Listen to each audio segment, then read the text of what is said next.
Training week is all wrapped up.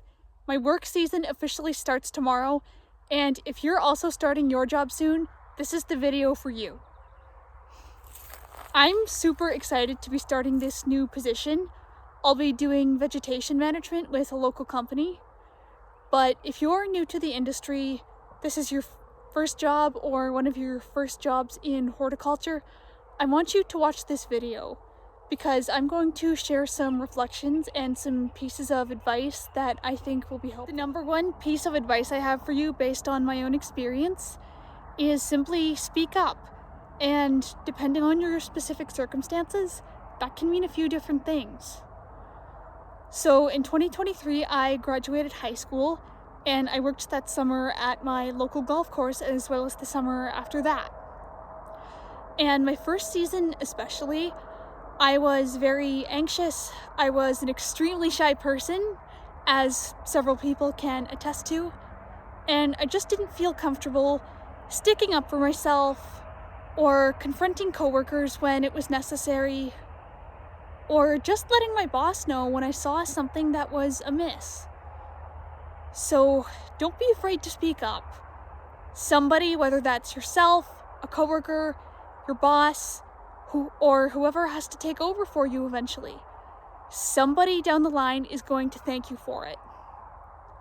I know that this season is going to have its challenging days, and I know there will be times when I have to hold my temper. But a challenge I want to set for myself these next few months is to speak up more for myself. I especially didn't do that last season when I was working for a landscaping company after I finished college.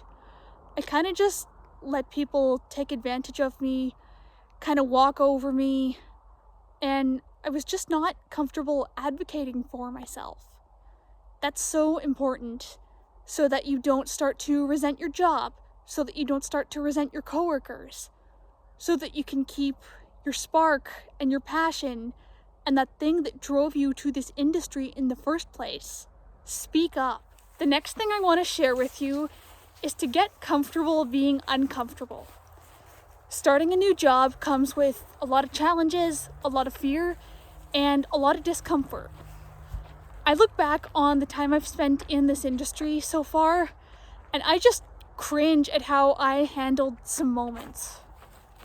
Looking back, I definitely wish I had been more comfortable being uncomfortable. I wish I had been more comfortable learning new tasks and embarrassing myself because I was new at those tasks. I just wish I could have been more okay with experiencing that temporary discomfort for that long-term growth that it would have given me. And I did touch on this a little bit in my last video, so go ahead and watch that if you haven't. But it's uncomfortable to learn new tasks, and most people, most supervisors, most bosses, most reasonable coworkers are going to understand that. Okay? So it's okay to not know what you're doing. It's okay to need to ask questions. I'll definitely be reminding myself of that this season as well, because this is something I do struggle to remember. But just keep that in mind. The next piece of advice I have for you, based on my own experience, and the next reminder I have for myself this season, is take care of yourself and take care of your life outside of work. My first summer at the golf course, I really neglected this. And last season when I was working for the landscape company, I don't know. My head and my heart were just not in it. I was, as I've talked about in one of my previous videos, I was neglecting the gym, I was neglecting my relationships, I was avoiding people. Like, I would get home and just be so drained that I wouldn't even want to talk to my roommates. I was just self-soothing in some really destructive, unhealthy ways. I spent a lot of time on social media. I fell back into an old habit of mine, which was binge eating, unfortunately. And I want to be sure that I don't do that this summer. So Number one, I am going to prepare.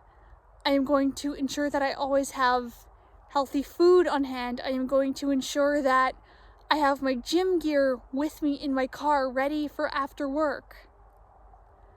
Secondly, I just want to make sure I have systems in place to self-soothe. And I don't know exactly what that's going to look like yet, but once I kind of know what to expect with this job, I want to get into some kind of nighttime routine that's a little bit more productive, that's actually going to let me decompress, come down from my day, and prepare for the next one. So maybe that'll be evening walks, maybe that'll be reading or phoning friends or what have you. But it's important that I figure that out for myself, and it's equally important that you figure out whatever that is for yourself. The last thing I want to touch on tonight kind of goes back to my last point, but this is to learn how to manage your emotions. And especially if you're like me and you struggle with anxiety, learn how to manage that. A lot of the problems that I had last season were because my anxiety was very high and I just didn't have the knowledge or the skills to be able to handle it. And that's kind of what led me into those bad habits that I discussed earlier. So back in November, I did eventually get on a medication for my anxiety. And looking back, I definitely wish I had done it sooner. I'm not saying everyone has to do this, but if you think it would be helpful for you, look into it. There is absolutely no shame in needing some help to manage your emotions. Because when you can manage your emotions, you can manage your days, you can manage your job, you can manage the other aspects of your life as well. I have noticed such a difference, and my family tells me they have noticed such a difference in how I handle my emotions, in how I conduct myself day to day. And you know what? I was just out of town for a week for training for a brand new job with a bunch of people I don't know. And a year ago, that would have sent me spiraling. That would have given me almost a nervous breakdown. And it kind of hit me about midway through the week. Holy crap, I'm out of town. I'm with a bunch of people I don't know. I'm sharing a hotel room with a stranger, and I have no idea what to expect. And I'm not even stressed out at all. Like, it works wonders when you find that thing that helps you. Whether that's medication, whether that's some form of counseling, whether that's, self-care like I touched on, any and all combinations of those. Just find something that's truly restful and helpful to you. Okay? Can you do that for me? It is so important to your job performance, to your relationships with your coworkers, to your relationships outside of work, that you're able to handle those things. Take it from someone who was not able to handle them previously and paid the price for it. Alright, you guys, that's going to be it for this video because I have to get to bed, but I hope you enjoyed hearing a little bit about my mistakes and my experience, and I hope something in this video helped you. If it did, please give it a thumbs up and subscribe, and I'll see you next time.